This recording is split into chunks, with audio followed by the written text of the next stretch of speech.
The Last of Us Parte 2 é um daqueles jogos que dividiu opiniões por causa do rumo da sua história.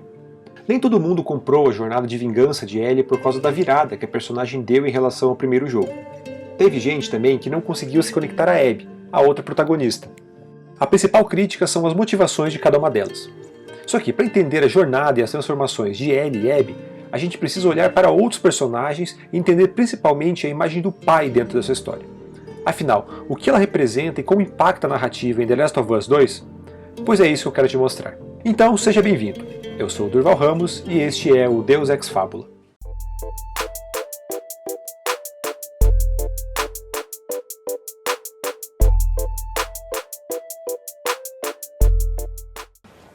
Era para eu levar ela para os vagalumes e ir embora.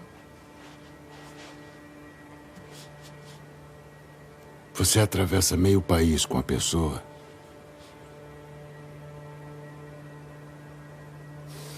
Ela precisava achar um sentido para a imunidade dela.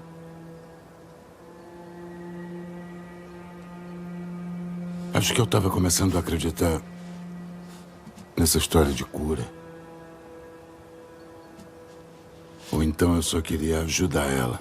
Quando a gente fala de pai em The Last of Us, é claro que estamos falando de Joel. O vínculo paternal entre ele e Ellie é a base de todo o primeiro jogo. Só que na parte 2, ele não é o único personagem a representar o arquétipo do pai. E para a gente entender exatamente o que essa imagem representa, é mais fácil olharmos primeiro para o Isaac, o líder da WLF. Embora ele apareça muito pouco, a sua influência está em todo o jogo, e isso é fundamental para a transformação de Abby lá na frente. Diferente da mãe, que simboliza o cuidado, o pai representa a lei, a ordem e a hierarquia. E é exatamente isso que Isaac personifica, principalmente na forma da WLF. Para facilitar a explicação, é só olharmos para as mitologias antigas. Os deuses paternais, como Zeus e Odin, por exemplo, eram representados justamente como essas divindades que comandavam o panteão de forma quase intransigente. Essa figura do rei rígido que comanda pelo medo e não se deixa ser desafiado é algo que você já viu em vários outros lugares, pois é o arquétipo do pai se fazendo presente. É o que temos em The Last of Us 2 com Isaac. E por carregar esse arquétipo, ele exerce essa influência dominadora sobre Abby. Ou seja, ela começa a se tornar um pouco como ele. Lembra da mitologia grega quando Cronos matou seu pai, Urano, para se tornar rei e depois foi morto por seu filho Zeus? É desse ciclo que estamos falando. É aí que vemos como a imagem do pai é importante para a história de Abby. A personagem que a gente conhece não é influenciada pelo médico vagalume, mas pelo líder da WLF. E é por isso que ela é um monstro. E ela sabe e se sente culpada por isso. Tanto que ela se torna uma personagem muito mais interessante no momento em que percebe isso e decide confrontar essa influência. De forma bem resumida, o pai serve principalmente para um despertar da consciência, para forçar uma transformação. E é essa jornada que a gente vê, com Abby deixando de ser apenas uma soldada de Isaac para ser um indivíduo independente, livre dele. Já com Ellie, a relação é um pouco mais complexa. Isso porque a gente já conhece Joel do jogo anterior, e isso permite que a narrativa explore outros aspectos do arquétipo. Depois de toda a jornada de Joel no primeiro jogo, ele aparece em The Last of Us Parte 2 incorporando tanto a figura desse pai responsável pela ordem, quanto assumindo uma função também de proteção e cuidado. É o que alguns autores chamam de pai real, que é esse personagem que vai cuidar e controlar tudo. Quando a gente olha pela perspectiva de Joel, é fácil entender o porquê disso.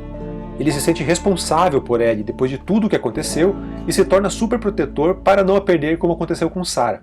Não! Não! Não! Não! Não!